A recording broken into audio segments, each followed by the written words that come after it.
वक्रतुंड महाकाय सूर्यकोटि समप्रभ निर्विघ्नं कुरु मे देव सर्वकार्येषु सर्वदा। एक मिनट पंडित जी, फेरों को उल्टा लगाइए। ये शादी नहीं हो सकती।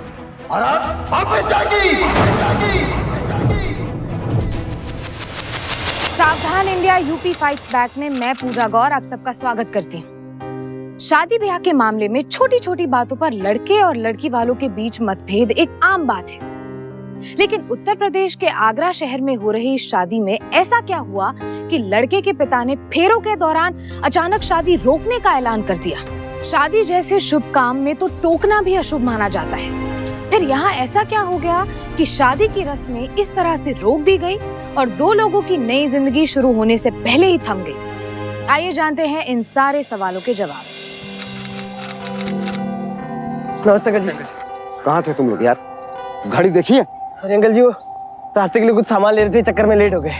अरे यार, तुम लोगों के सामान के चक्कर में बारात लेट हो रही है। हाँ। और देखो बस भी भर चुकी है। चलो अंदर। हाँ, पीछे वाली सीट पर जम जाना। चल भाई चलो। बाबा का फोन है। जी बाबा। अरे यार, तुम लोगों को फोन उठाने में इतनी देर क्यों लगती है? जी वो शोर की वजह से ठीक से सुनाई नहीं दिया। दूर तक ही रहियो बेटा, शादी की खुशी में ज्यादा बहक मत जाना। जी आप बिल्कुल फिक्र मत कीजिए। अच्छा सब लोग आ गए? और वो संदीप और राहुल? हाँ अभी आए हैं। उन्हीं के चक्कर में तो देर हो गई। और तुम्हारे दोस्त नहीं होते ना तो ये छोड़ देता लौंडों को। अच्छा चल, ध्यान रखना अपना। सुन। जी बाबा। ड्राइवर को बोलना कि कार बस के साथ ही रखे। जी बाबा। चलो ड्राइवर। सुनो, बस को कार के साथ साथ रखना। चलो।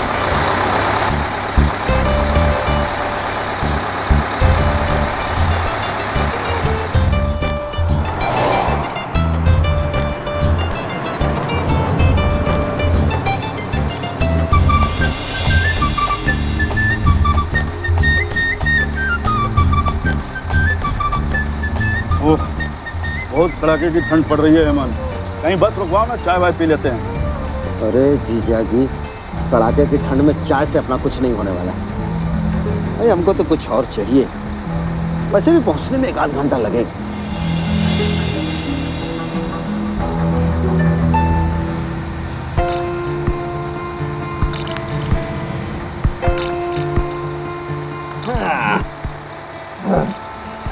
क्या हाल है शेख चिल्लियों? सब मजे में तो है ना? अंकल बढ़िया।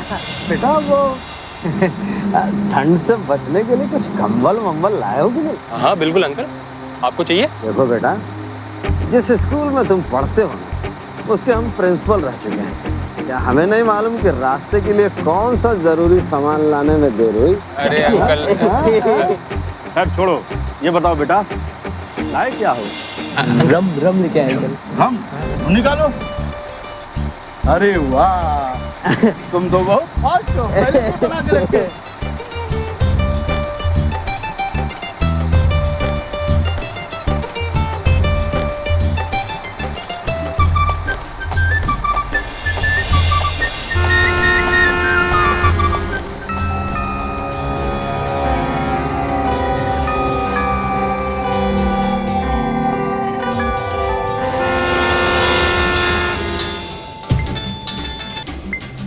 जी बाबा।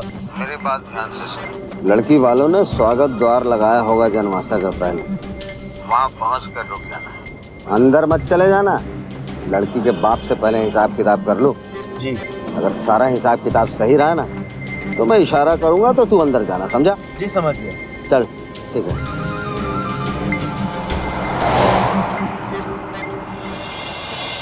कमाल की लड़की है यार। क्यों? लगती है ना एकदम हीरोइन। कैसी लग रही हूँ मैं? बिल्कुल दिलवाले दुल्हनिया की काजोल लग रही है। मन तो कर रहा है कि तुझे अभी उठा के ले जाऊं और शादी कर लूं। अच्छा। फिर क्या? सुहाग रात है। छोड़ो, क्या हुआ? तुम्हारा बस चले तो शादी तक का भी वेट ना करो। हाँ, तुम्हारे लिए इतना तो मैं कर ही सकता हूँ। अच्छा चलो अब तुम जाओ यहाँ से। मैं नहीं जा। किसी ने हमें ऐसे देख लिया तो? कौन देखेगा? तुम जाओ ना। अच्छा ठीक है।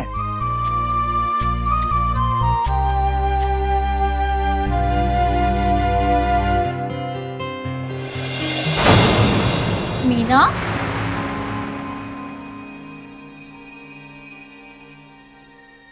मालिनी दी, आप तुमने मेरी शादी का जोड़ा क्यों पहना हुआ है? वो बचपन से लेके आज तक आपकी हर चीज का अपना हक माना है ना मैंने, तो मैंने सोचा कि एक आखिरी बार ये जोड़ा भी पहन के देख लूं, फिर पता नहीं कब मौका मिले। आई एम रियली सॉरी अगर आपको बुरा लगा हो तो। ये मुझे बुरा नहीं लगा, लेकिन तुझे से कोई देख लेगा ना तो बवाल मच जाएगा। संजी, अब जा जल्दी से चेंज कर, और मुझे भी तो रेडी होना है। बाबूजी ना वहाँ पता है कितनी टेंशन ले रहे हैं। जा जल्दी से। मैं अभी चेंज करती हूँ। अच्छा सुन, वो भाई साहब आने वाले थे, अभी तक आए नहीं, कुछ पता चला क्या उनका? पता नहीं दी, मैं चेंज करके आती हूँ। सुनो, भाई साहब आ गए क्या? नहीं आए। ताज्जुब है, अभी तक नहीं आए। आ जाएंगे फेरों से पहले। अच्छा, वो जो मैंने तुम्हें दहेज का सामान चेक करने को कहा था, वो किया तुमने? किया। ध्यान रखना, भाई साहब को इस दहेज के सामान के चक्कर के बारे में कुछ भी पता नहीं चलना चाहिए, वरना वो बहुत गुस्सा होंगे, समझे तुम? मालूम है, तुम और तुम्हारे भाई साहब दोनों। अच्छा ठीक है, मैं जरा खाने वाले की पेमेंट करके आता।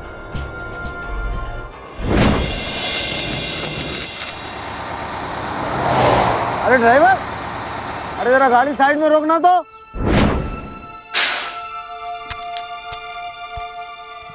आइए जी, चलिए।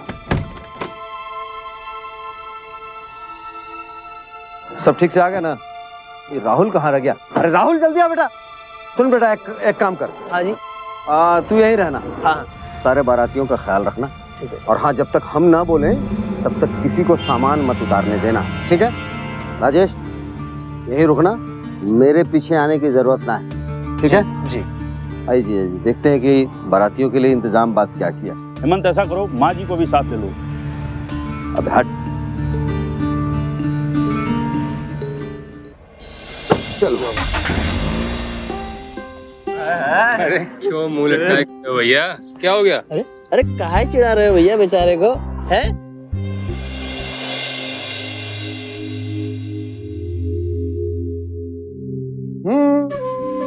सब ठीक ही लग रहा है, क्यों जीजा जी?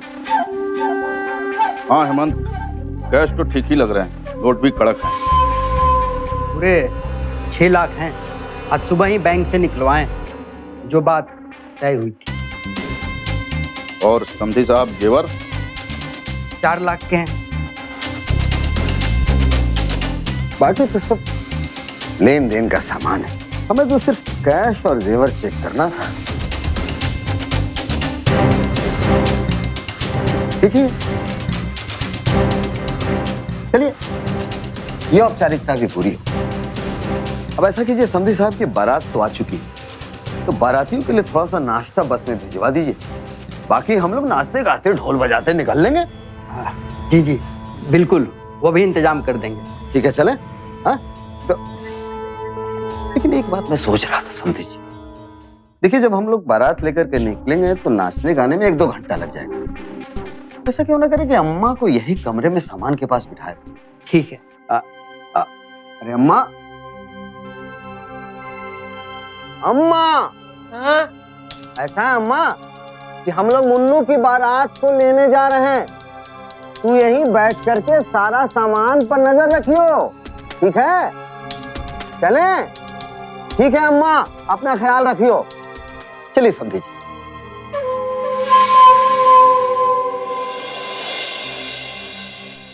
सुन प्रमोद, भाई साहब को इन सब चीजों के बारे में पता नहीं चलना चाहिए। फेरे होते ही सारे सामान बस में चढ़वा देना, और हो सके ना तो समधी जी को बुला के एक बार फिर से दिखवा देना। बहुत लालची आदमी है वो, और क्या करें, समाज में अच्छे लड़के मिलते कहाँ हैं। बापू आप बिल्कुल चिंता मत करो, मैं हूं ना। आज चलते हैं।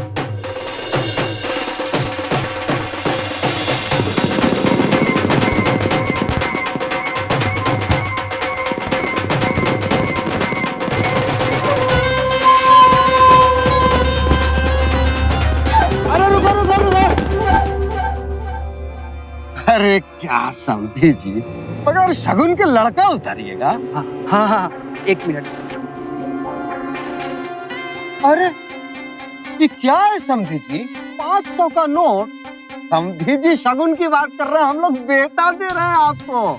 आप ही बता जाइए कैसा शगुन चाहिए। समझी जी छोटी छोटी बात। अब देखिए ऐसा है ना कि आपके जो जवाई राजा हैं हड़बड़ी में घड़ी पहनना भूल गए, बस कुछ नहीं, एक छोटी सी घड़ी मंगवा दीजिए, लड़का उतरवा देते हैं।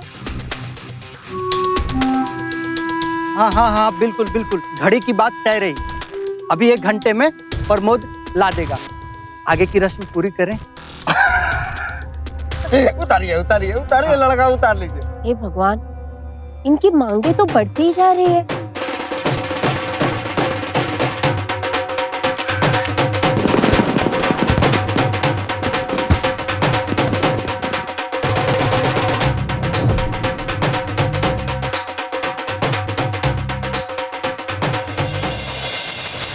दहेज हमारे समाज की एक कड़वी हकीकत है और पिछले 10 सालों में लगातार कोशिश के बावजूद इस प्रथा पर रोक नहीं लगाई जा सकी है। डाउरी प्रोहिबिशन एक्ट 1961 के तहत दहेज लेना ही नहीं, देना भी उतना ही बड़ा अपराध है, जिसके लिए 5 साल की सजा और जुर्माना भी हो सकता है। यही नहीं, शादी के 7 साल के अंदर अगर लड़की के साथ किसी भी तरह का अत्याचार होता है या फिर पैसों और सामान की मांग की जाती है तो ये दहेज कानून के तहत आता है। NCRB यानी कि नेशनल क्राइम रिकॉर्ड्स ब्यूरो के आंकड़ों के अनुसार साल 2001 में दहेज के कारण हुई हत्याओं के करीब 6,581 मामले दर्ज हुए, जो साल 2006 में बढ़कर 7,618 हुए और यही आंकड़ा साल 2012 में और बढ़कर 8,233 हो गया। अफसोस कि सख्त कानूनों के बावजूद हमारे समाज में यही कुप्रथा खुलेआम जारी है। लेकिन यहाँ सवाल ये था कि लड़के वालों की लालच और मांगों की हद थी भी या नहीं। अरे रुको बेटा, बहुत जल्दी है ससुराल का खाना खाने की। अरे इतना भी नहीं पता है कि खाना खाने से पहले शगुन लेना पड़ता है भाई। शगुन? किस बात का शगुन? देखते हैं ये समधी जी कहाँ गए? अरे समधी जी, जमाई पहली बार ससुराल का खाना खा रहा है तो शगुन तो बनता ही है ना। आप जो बेहतर समझे। फटफटिया आप दे रहे हैं तो चढ़ेगा कौन उस पर? आपको बेटी और दामाद ही ना, तो मेरा क्या होगा? हमको तो कुछ नहीं मिलेगा। लेकिन एक बात बताइए, कल कोई लोगों को बच्चा होता है और ठंड में ठिठुरेगा, धूप में तपेगा और पानी में भीगेगा तो आपको अच्छा लगेगा क्या? है? इसलिए एक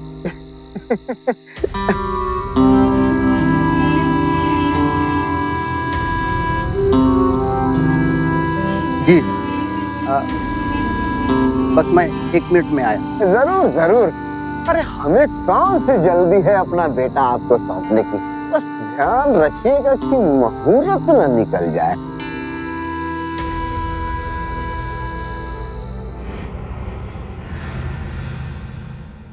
मुझे अच्छी तरह याद है, गाड़ी की कोई बात नहीं हुई थी पहले, और सब लोगों के सामने मैं मना भी कैसे करूं?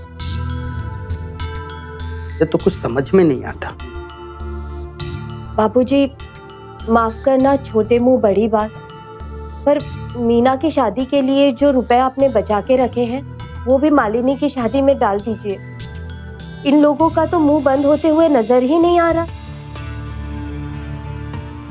प्रमोद बेटा, तेरा क्या ख्याल है? फिलहाल पहले जो जरूरी है वही करना ही बेहतर है। बाकी आपको इतनी चिंता करने की कोई जरूरत नहीं है। मुझे मालूम है कि कैसे क्या करना है। बस आप निश्चिंत रहिए, मैं हूं ना, सब संभाल लूंगा।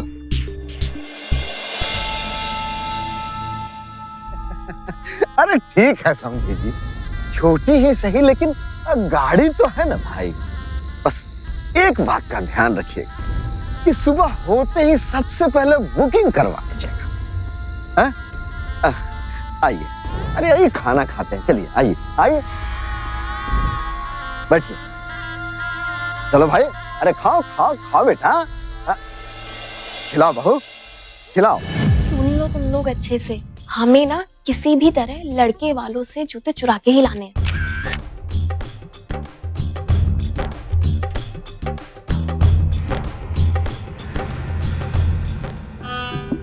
क्या कर रहे हो तुम? कोई देख नहीं रहा। कब से तुझे बात करने के लिए ढूंढ रहा हूँ और तू यहाँ मजे कर रही है, और वहां तेरा बाप अपने सारे जमा किए हुए पैसे तेरे जीजे पे लुटा रहा है।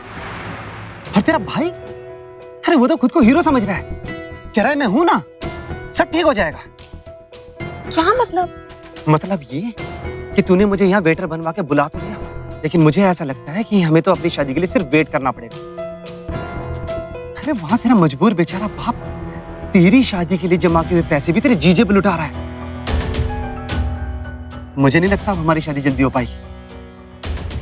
क्या बात कर रहे हो? फिर अच्छा सुना, देख ये जूते छोड़ और कुछ बड़ा सोच। बड़ा, ये तो सारी जिंदगी ना ऐसी कुंवारी रह जाएगी, समझी?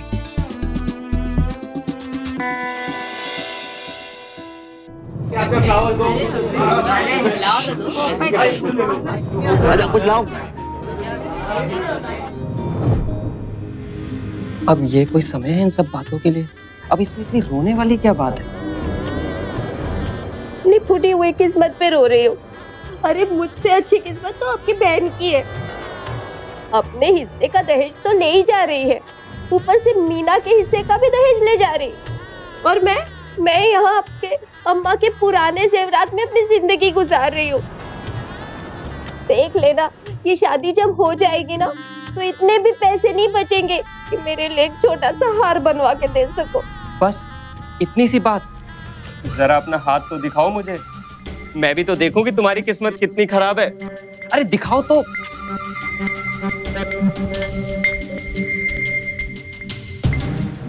ये क्या है? अरे खोल के तो देखो।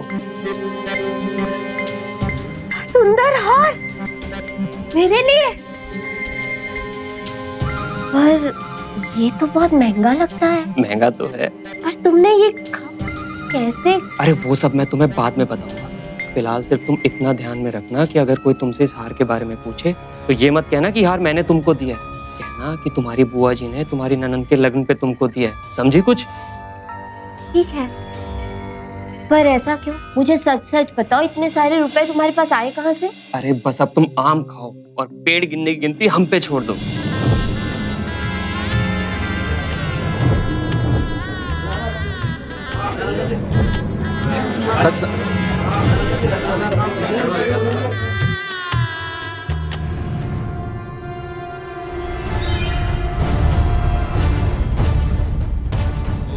मंगलम भगवान विष्णु मंगलम गरुड़ध्वज मंगलम पुंडरीकाक्ष मंगलाय तनोहरि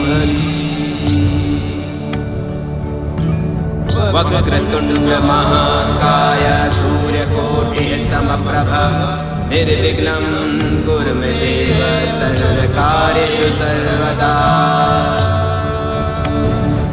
ओम मंगलम भगवान विष्णु मंगलम गरुड़ध्वज मंगलम पुंडरीकाक्ष मंगलाय तनोहरि।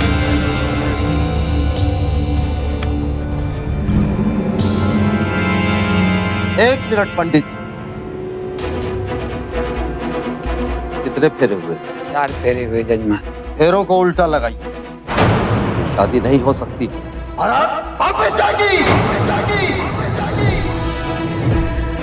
लेकिन क्यों? लेकिन क्यों के बच्चे, पूरा का पूरा दहेज चोरी हो गया है इसलिए।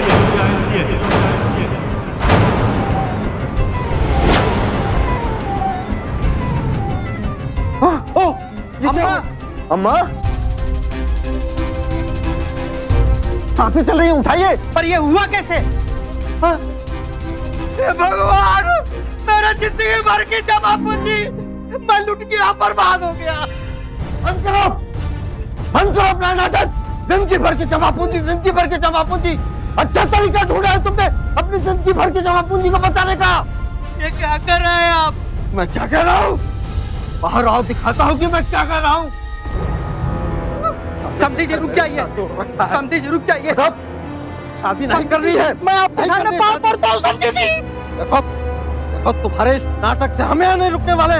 सब पता है हमको, ये शादी तुम्हारी है। फेरों के पहले दहेज गायब करवाया ताकि यहाँ शादी हो जाए और हमें कुछ हाथ न लगे। वो तो अच्छा हुआ कि जीजा जी ने सुन लिया, वरना हमारे बेटे की जिंदगी बर्बाद हो जाती। पता है तुमको, इस समाज के हम सचिव हैं। हमारे यहाँ एक बार अगर लड़की की शादी हो जाती है तो विदाई लेनी पड़ती है। आप ही सोचिए, मैं अपनी बेटी की शादी क्यों बर्बाद करूंगा समधी जी? कौन समझी? कैसा समझी? बहुत बड़े पोस्ट पर मेरा बेटा है, तुम्हारे घर से ज्यादा बड़ा रिश्ता है मेरे पास। यहाँ लॉस क्यों सो हूँ मैं? अरे नहीं समधी जी, रुक जाइए। अरे यहाँ से मना कर दो, नहीं करेगा। मुझे हुआ क्या बताइए तो सही। बड़ा होकर के हीरो बनने की कोशिश मत करो। चलो सारे बाराती वापस। समधी जी हटो। अरे चोर पकड़ा जाएगा। समधी जी रुक जाइए, हम आपको जाने नहीं देंगे यहाँ से। चोरों के घर रिश्ता तोड़ा है हमने। हटो। हेमंत, पुलिस। अच्छा, तो ये चाल खेली है तुमने। पहले दहेज का सामान तय करवाया और जब लग रहा है कि सामने वाली पार्टी इतनी बेवकूफ नहीं है, आसानी से मानने वाली नहीं है, पुलिस को बुलवा लो, धमकी दे डालो ताकि अपनी बेटी हमारे गले मर सको। सुन लीजिए समधी जी, मालनी हमारी बेटी है, कोई सर का बोझ नहीं जो किसी के भी सर मर दूं। लग तो ऐसा ही रहा। कंठ से पहले आवाज नहीं निकल रही थी, गिड़गिड़ा रहे थे हमारे सामने, और पुलिस को देखकर के हालत में जान हो रही है। ये बड़े भाई साहब हैं, शादी के लिए आए हैं। क्या बात? तो फेरों के समय में तो पहुंचा हूं यहाँ। लगता है यहाँ तो पूरा विदाई का माहौल दिख रहा है। क्या बात क्या? मालिनी, मालिनी कहाँ है? अच्छा, यहाँ सब मेरे स्वागत के लिए खड़े हैं क्या? अरे वो दरअसल मंत्री जी की रैली थी, मथुरा जाना पड़ा, इसलिए थोड़ा आने में देरी हो गई। लेकिन प्रमोद, क्या हो रहा है यहाँ? मैं बताती हूँ। शादी में अप्रिय घटना घटने की खबर हमें समाचारों से मिलती रहती है। दुर्भाग्यवश इस शादी में भी कुछ ऐसा ही हुआ था। लेकिन सबसे ज्यादा चौंकाने वाली बात थी पुलिस के एक आला अधिकारी का इस घटना के तुरंत बाद यहाँ पहुंचना। लेकिन कुछ ही देर में इस बात का खुलासा भी हो गया कि एसपी अजय माथुर इस परिवार के ही सदस्य थे और वो बिल्कुल सही वक्त पर यहाँ पहुंचे थे। दहेज के पैसे और कीमती जेवर चोरी हो चुके थे और लड़के वाले इसे लड़की वालों की चाल बता रहे थे। लेकिन ऐसे में वो पुलिस वालों को देखकर और भी नाराज हो गए। आखिर सच्चाई क्या थी? क्या सच में चोरी हुई थी या फिर नाटक किया जा रहा था? अगर सच में चोरी हुई थी तो चोर कौन था? क्या बारातियों में से कोई, या फिर लड़की वालों के मेहमानों में से कोई, या फिर किसी तीसरे आदमी ने ही इस चोरी को अंजाम दिया था? ये क्या सुन रहा हूं मैं? मेरी मालिनी की शादी में दहेज? आपसे ये उम्मीद नहीं थी। क्या कमी है हमारी मालिनी में? इस शादी में रुपया देने की जरूरत पड़ गई? बेटी है हमारे घर का गहना है। इतना बड़ा गहना दान में दे रहे हैं इनको। जब खुद पे भरोसा नहीं तो कम से कम उस पर तो भरोसा कीजिए। शर्म आती है हमारे परिवार में। जिस प्रथा को कानून ने जुर्म करार दिया है, उसे खुलेआम सहारा दे रहे। जिस दिन ये लोग हमारी बेटियों को दहेज के लिए मार देंगे, उस दिन हाथ जोड़ कैसे खड़े होंगे। खैर, चोरी हुई है, चोर भी पकड़ा जाएगा और सामान भी बरामद होगा, और मेरी इजाजत के बगैर कोई यहां से जगह छोड़कर नहीं जाएगा। हेलो सिंह, टीम लेकर तुरंत यहां पहुंचो। देखिए, हमें यहां से जाने के लिए किसी की इजाजत की जरूरत नहीं है। ऐसा कोई कानून नहीं बना है कि आप हमें यहाँ रोक सके। देखिए, कानून मत सिखाइए मुझे। देखिए एसपी साहब, हम ऊंचे खानदान के शरीफ लोग हैं। ये लड़की वाले की ही साजिश है हमें फंसाने के लिए, और आप बिना वजह हमें ऐसे परेशान नहीं कर सकते हैं। मालिनी के ससुराल वाले हैं भाई साहब। ये वो दिन के तेवर देख के समझ में आ गया था। प्रमोद, सामान कितने थे? करीब 6 लाख कैश और 4 लाख के जेवर। भाई वाह, 10 लाख का नुकसान खाकर भी चुपचाप यहां से निकल रहे हो। वाकई बहुत शरीफ। सुनो, मैं भी तुमको शराफत से समझा रहा। चोरी हुई है यहाँ 10 लाख का माल, और मैं यहाँ का एसपी हूँ, समझ गए? और कान खोलकर सुन लो सब कोई। जब तक मेरी तफ्तीश पूरी नहीं होगी यहाँ से कोई नहीं लेगा। तब उधर जाकर बैठो। सुनो, यहाँ तो मामला हद से ज्यादा बढ़ गया है। तुम ऐसा करो, चुपचाप यहाँ से निकल लो। अच्छा ठीक है, लेकिन तुम मुझे यहाँ की सारी खबर देती रहना। हाँ, वो सब मैं बताती रहूंगी। तुम अभी जाओ यहाँ से, जाओ।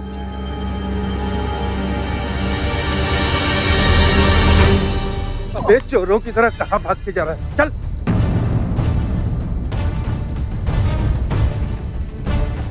अरे भागने की कोशिश कर रहा था। अरे तो दिखने में तो बेटर है, और चोरों जैसी हरकत। Set, yes. और सुनो, बाहर जाने के सारे रास्ते सील कर दो, कोई भी यहाँ से बाहर न जाने पाए। और हाँ, इसका इलाज करो, जरूरत पड़ेगी इसकी। जी सर। चल चल जल्दी। ये हमारे पड़ोसी सजल कुमार। ये दोनों मेरे ऑफिस के कलीग हैं। ये मेरे भाई श्याम सुंदर। ये मेरा दोस्त है राहुल। ये दोनों मेरी बहनें हैं। ये भी मेरे साथ है संदीप। जी सर। पूरी जगह की ढंग से तलाशी लो, चाहे सामान अभी भी यहाँ से बाहर ना निकला हो। जाओ। ठीक है सर।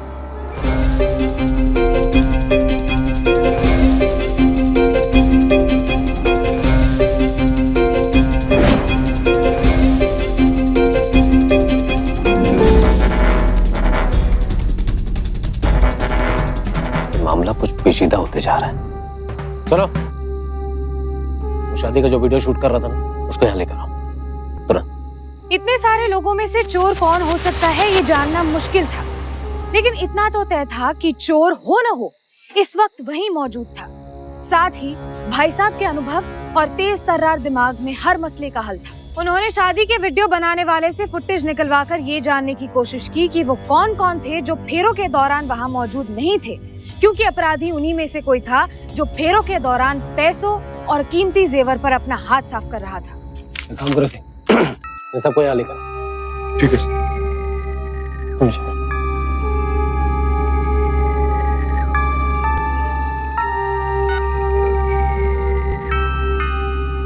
हेलो, हाँ मैनेजर साहब, अब सॉरी इतनी रात को आपको तकलीफ दी। दरअसल एक जरूरी इन्फॉर्मेशन चाहिए थी। अगर आप जल्दी बताएंगे तो शायद इस केस में हमें मदद मिल जाए। अरे भाई साहब, बस कुछ टाइम दीजिए, इन्फॉर्मेशन के साथ कॉल बैक करता हूँ। जी जी, ओके, थैंक यू।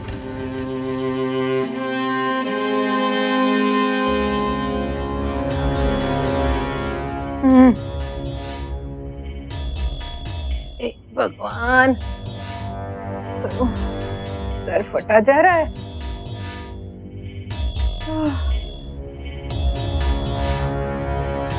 अम्मा, अभी आप कैसा महसूस कर रही हैं? ठीक हूँ, भूख सी लग रही है। मैं तो रबड़ी खाऊंगी। माँ, घर में चोरी हुई है, शादी रुक गई है यहाँ। आपने किसी को कमरे में आते हुए देखा क्या? नहीं तो भूख सी लग रही है बेटा, रबड़ी ला दे। मुझे तो बहुत नींद आ रही है, क्या करूं? लगता है उनका क्लोरोफॉर्म का नशा जो अभी तक उतरा नहीं है।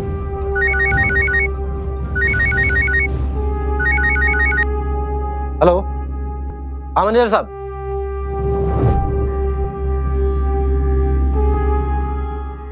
तुम में से हर कोई थोड़ी देर के लिए सही, लेकिन फेरे के समय गायब थे। मैंने वीडियो देखा है। अब सब कोई सच सच बोलो, नहीं तो हवालात में ले जाकर सच उगलवाऊंगा। बोल। नहीं सर, हम पूरे समय वहीं थे। हम सबको कोल्ड ड्रिंक सर्व कर रहे थे। और हाँ, हम मानते हैं कि आपने हमें तब नहीं देखा होगा जब हम वीडियो वालों को कोल्ड ड्रिंक देने गए। और आपको हमारा विश्वास नहीं है तो आप पूछ सकते हैं सर। और तो सर वो ठंड बहुत थी और राजेश दारू चाह रहा था, तो सर मैं तो बस वही लेने गया था। और उसके बाद तो सर मैं पूरा टाइम वहीं पर था। आपने देखा ही होगा सर। देखिए एसपी साहब,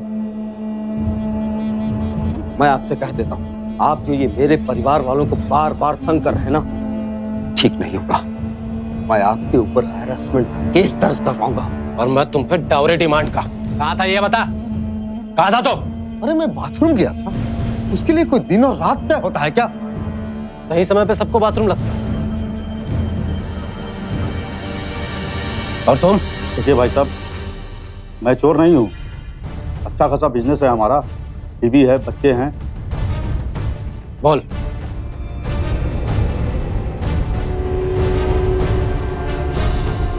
बोल, सच बोल। बोलो।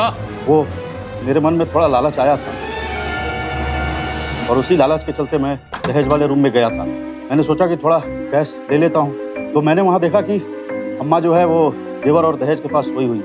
मैंने सोचा कि मौका अच्छा है, मैं कैश लेकर निकल लेता हूँ। तभी दरवाजा खुलने की आवाज़ आई और मैं घबराकर पर्दे के पीछे छिप गया और मौका पाकर मैं वहाँ से निकल गया। लेकिन मैंने चोरी नहीं की है। अच्छा, तो कौन था उस वक्त जो कमरे में आया था?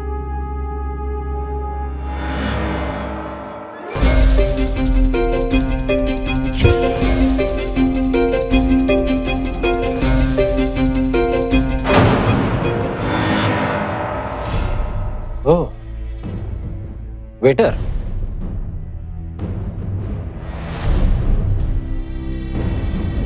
मुझ पे तो मुझे पहले से ही शक था। बता, तूने चोरी क्यों की? सर मुझे माफ कर दीजिए प्लीज, मुझसे बहुत बड़ी गलती है। सर मैं पैसा चुराना तो जरूर चाहता था, लेकिन सर अपने लिए नहीं, बल्कि अपनी मीना के लिए।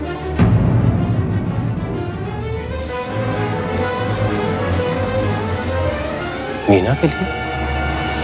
तो जानता किसके बारे में बात कर रहा है? छोड़ दीजिए उसे।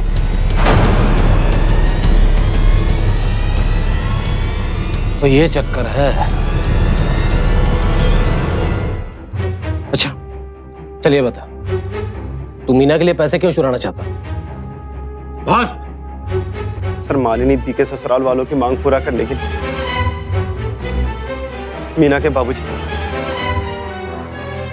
इसकी शादी का पैसा भी इसी शादी में लगा देना चाहते थे। पर सर हमारी शादी भी बिना दहेज के पूरी नहीं हो सकती थी।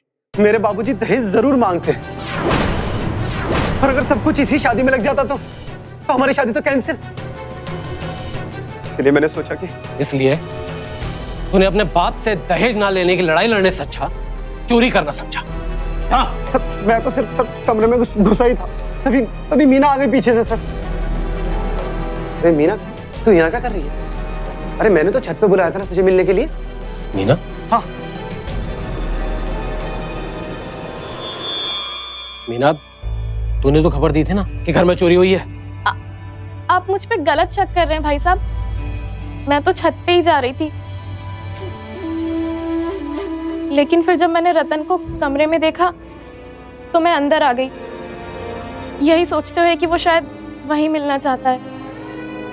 पर इससे पहले कि मैं उससे कुछ पूछती, वहां किसी के आने की आहट हुई और हम दोनों बिस्तर के नीचे छुप गए। फिर मैंने देखा कि वो प्रमोद भाई थे।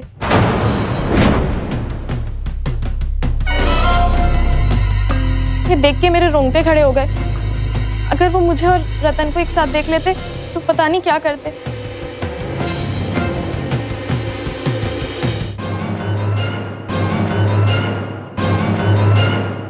गजब मेल हुआ है दोनों खानदानों का, सब के सब एक से बढ़कर एक, और रिश्तेदारी हमको निभानी पड़ रही।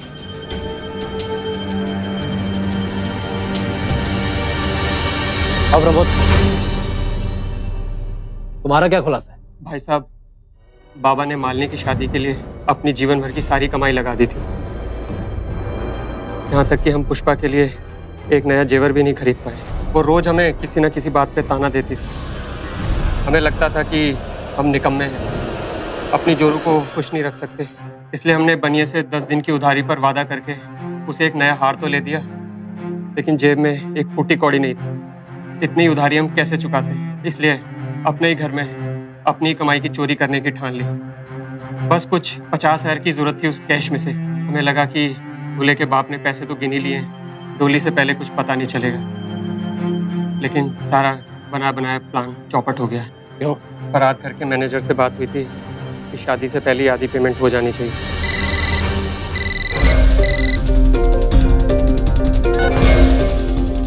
हेलो, अरे रुको, लाइट मत बंद करो, मैं अभी आकर आपको 10,000 रुपए कैश चुकाता हूँ। देखिए बारात आ चुकी है और इस वक्त फेरे चल रहे हैं, और इस तरह से अगर आप हमारे बारात घर की लाइट बंद कर देंगे तो हमारी तो समाज में नाक कट जाएगी ना। देखिए प्लीज समझने की कोशिश कीजिए। हाँ ठीक है, मैं अभी आकर आपको देता हूँ। लेकिन श्रीवास्तव साहब की बढ़ती डिमांड के कारण आधी पेमेंट नहीं हो पाई, बस कुछ 30,000 ही हाथ में बचे थे। हमें लगा कि श्रीवास्तव साहब की डिमांड और ना बढ़ जाए, इसलिए हमने वो पैसे अलग रख दिए थे, लेकिन बारात घर के मैनेजर की धमकी को शांत करने के लिए हमने उसमें से 10,000 चुका दिए। कहानी पे कहानी, एक से बढ़कर एक स्क्रिप्ट राइटर है यहाँ। मीना, तुम्हें कैसे पता चला कि घर में चोरी हुई है? कि इस घर में किसी ने भी चोरी नहीं की तो कहीं? अरे नहीं भाई साहब, हम क्यों ऐसा करेंगे? वो तो जब प्रमोद भाई कमरे से निकले तो हम और रतन भी बिस्तर के नीचे से, पर हमने एक टक भी नहीं देखा कि वहां सामान था या नहीं। पर बाहर से मेहमानों का शोर सुनाई दिया तो हम सोचे कि बालकनी की ओर से भाग जाए। रतन तो लपक के एक ही बार में कूद गया, पर हम लहंगा पहने थे इसलिए नहीं कूद पाए। फिर हम जब कमरे में वापस आए तो हमने देखा कि कैश बॉक्स खुला पड़ा था और उसमें पैसे भी नहीं थे, जेवर के भी सभी डिब्बे खाली पड़े थे। हमारा शक तो प्रमोद भाई पे गया, लेकिन हम क्या बोलते, भाई हैं हमारे, इसलिए हम चुपचाप पापा को खबर करने चले गए। सभी के पास चोरी का अपना अपना मकसद था और सभी की अपनी अपनी कहानियां जो उन्हें निर्दोष साबित करती थी, लेकिन ऐसा जरूरी नहीं था कि वो जो कह रहे थे वो सच हो। सच्चाई कहीं तो छुपी थी, लेकिन कहां? इस राज पर से पर्दा उठाना अब भाई साहब के लिए भी मुश्किल होता जा रहा था। मैंने तुम सब लोगों की बातें सुनी, लेकिन इस सच में कौन सच बोल रहा है ये पता लगाना थोड़ा मुश्किल है। क्योंकि घर में चोरी तो हुई, लेकिन चोर कौन पता नहीं। वैसे एक तरीका और है, जब तक ये तफ्तीश पूरी नहीं हो जाती तब तक मैं आप सब लोगों को गिरफ्तार कर लूं। वैसे एक और तरीका है, अगर आप सब लोग मेरी मदद करें इस केस को बंद करने में। मगर कैसे? आप सब लोग मुझे 15-15 हजार रुपए दे दें। वो इसलिए कि भाई मैं अपने टीम को खिला पिलाकर इस केस को चुपचाप बंद करवा दूं, नहीं तो मजबूरन मुझे केस बनाना पड़ेगा और फिर मैं कुछ नहीं कर पाऊंगा। सोच लो, आराम से सोच लो।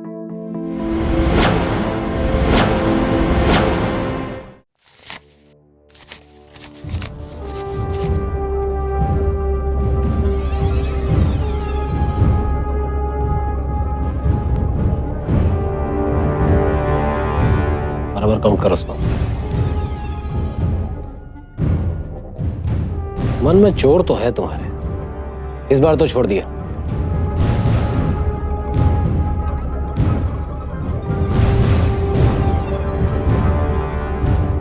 चोरी का विचार चोरी करने समान ही होता है। जाओ अपनी बहन को संभालो, उधर जाओ। और तुम ही ना, तुझे यही दब्बू मिला था प्यार करने के लिए?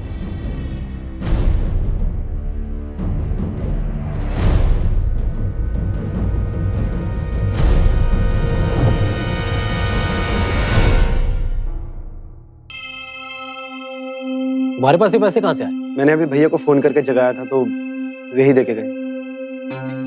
तुम क्या यहाँ खड़े रहो? जब मीना के साथ डोरे डालने की सजा तो मिलेगी ना बच्चे।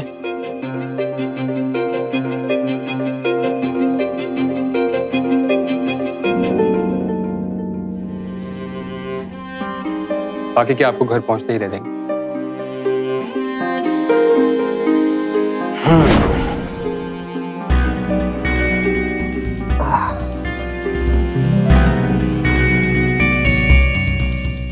तो हम चलते हैं। भाई साहब वो दहेज के पैसे, वो जेवर,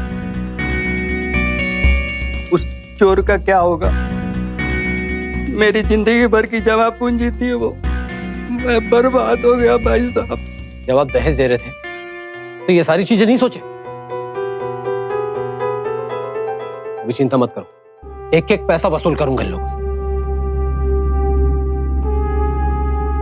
क्यों दोस्तों? जी नहीं कहा ना? अरे कच्चे खिलाड़ी निकले, चोरी किए हुए कैश से ही पुलिस को रिश्वत दे रहे थे। दहेज के लिए निकाले हुए कैश की पूरी सीरीज मंगवाई थी हम। उल्लू समझ के रखा तुम दोनों ने। बोल, सच क्या है? सर हम लोगों ने चोरी की है सर। राजेश के दोस्त होकर भी? राजेश तो हमें अपनी बैचलर पार्टी ऑर्गेनाइज करने के सिलसिले से मिला था और हमें तभी पता चल गया था कि वो अपने बाप से छुप कर ये सब पार्टी ऑर्गेनाइज कर रहा है। हमने देखा कि पार्टी अच्छी है और पैसा निकालने के लिए दोस्ती करना जरूरी है, तो हमने उसे उस पार्टी में बहुत अच्छा डिस्काउंट दिया। उसने नशे की हालत में हमें ये भी बताया कि उसे दहेज में 10 लाख कैश और बहुत सारा जेवर मिलने वाला है, तो हमने उससे दोस्ती कर ली। इसी बहाने हमें उससे शादी का इनविटेशन कार्ड भी मिल गया। हम उसके घर में इस तरह से घुल मिल गए जैसे उसे बरसों से पहचानते हो। और शादी में फेरों के वक्त हम मौका देखकर जेवर वाले कमरे में घुस गए। वहां दादी को सोता हुआ पाया।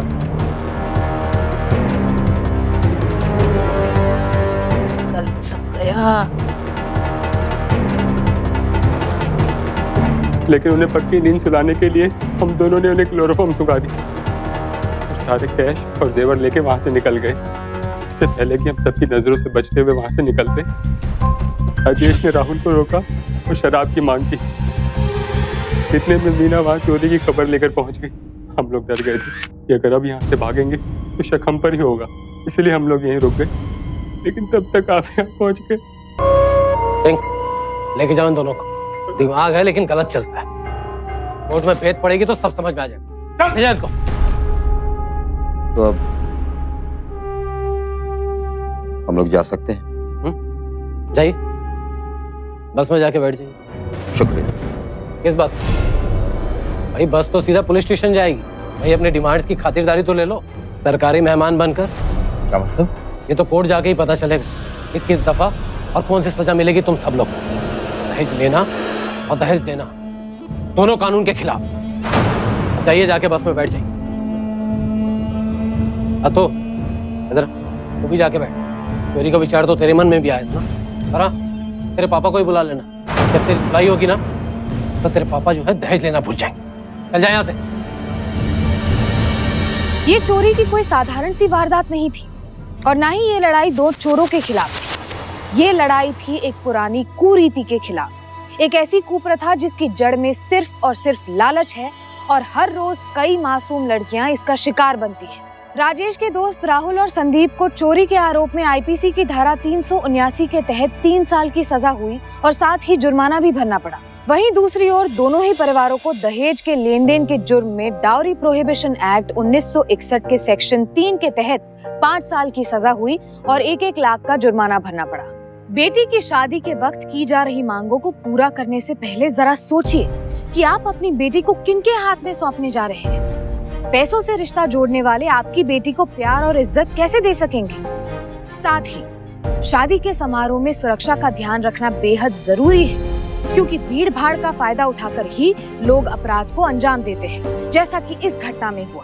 तो सतर्क रहिए, सजग रहिए, सुरक्षित रहिए। फिर होगी आपसे मुलाकात जुर्म से जंग की सच्ची घटना के साथ। तब तक सावधान इंडिया, यूपी फाइट्स बैक। जुर्म से जंग जारी है, अब यूपी की बारी है।